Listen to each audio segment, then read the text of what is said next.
The famous detective, Sri Ekendra Sen, has arrived. কেমন লাগছে আমাকে?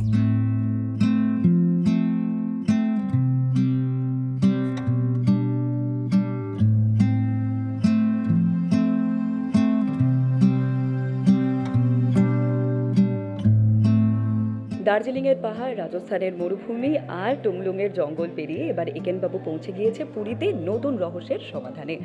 আর এই একেনবাবু সিরিজের ৮ম সিরিজ এটি, যেটির নাম পুরোপুরি একেন, আর হয়ে গেল সেই একেনবাবু সিরিজের প্রি ট্রেলার লঞ্চ।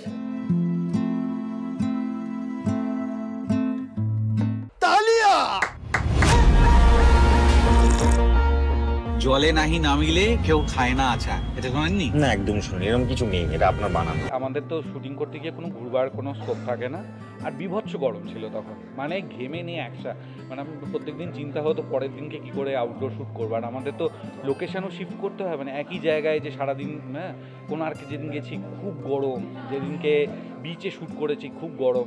এবার এমনিতে পুরো ইউনিটটা খুব মজার এবং সবার সাথে সবার খুব ভালো সম্পর্ক ছিল বলে এমনি শুটিং খুব মজা করে হয়েছে, কিন্তু ওই ওয়েদার কন্ডিশনসটা একটু টু মাচ।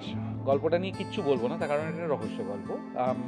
কী ঘটছে আমরা ট্রেলারে একটু আভাস পেলাম, যেদিনকে দর্শকরা দেখতে পাবেন সেদিনকে বুঝতে পারবেন যে মোটামুটি কী নিয়ে। এবার এটুকু বলতে পারি যে একেনবাবু যেমন হয় যে প্রত্যেকবারই কোনো জায়গায় ঘুরতে যান, ওনার কাজ করার কোনো মনোযোগ নেই, উনি চান না কোনো কেস সলভ করতে, জোর করে ওকে ঠেলা হয়। এবার এখানেও ওরকম ওকে অ্যাকচুয়ালি এবারে ওকে খাবারের লোভ দেখিয়ে নিয়ে যাওয়া হয়েছিল। হ্যাঁ, কিছু উড়িয়া কুইজিন উনি খাবেন এই আনন্দে উনি গেছিলেন, কিন্তু উনি জানতেন না যে ওনাকে অ্যাকচুয়ালি একটা কেসের জন্য নিয়ে যাওয়া হচ্ছে। সেখানে গিয়ে একটা কেসের মধ্যে উনি ইনভলভ হন এবং অবভিয়াসলি যেটা গল্পে হয় যে ডিটেকটিভরা তো হেরে ফেরে না, তারা সলভ করে ফেরে, তো সেটাই হয়েছে। পুরীর কাছে একটা জায়গায় বিচে ডান্স ফেস্টিভ্যাল হয়, ক্লাসিক্যাল ডান্সের। এখানেও সেরকমই একটা ঘটনা আছে, যেখানে একটা ক্লাসিক্যাল ডান্সের ফেস্টিভ্যাল চলছে যে সময় উনি গিয়ে উপস্থিত হন, এবং ঘটনাটা সেখানে ঘিরে হয়। তার আগেই শুরু হয় অ্যাকচুয়ালি, ওখানেও তার রেশ গিয়ে পৌঁছয় এবং একেনবাবু সেই জায়গাতে গিয়ে পৌঁছন এবং ওনার তো সমস্ত বিষয়ে প্রচণ্ড আগ্রহ, যেখানে যা হয় উনি সব তার মধ্যে পার্টিসিপেট করেন, নাচারও একটু চেষ্টা করেছে। একজন অন্য অ্যাক্টর হতো যে এই ইকুয়েশনটা জানে না, সে তো বললো আরে এটা আপনি কি বলছেন, আপনি তো ভুল বলছেন, আপনি ভৃঙ্গরাজ বলছেন, অর্থাৎ অত বলবেই বাপি, অত কথা বলবেই, এটা তৈরি হয়ে গেছে। অ্যান্ড আই থিঙ্ক এটা নতুন করে ইনভেন্ট করার কিছু নেই, যে জিনিসটা আছে সেটা যদি ভালো করে আবার করা যায় আমার মনে হয় প্রত্যেকবারই ভালো।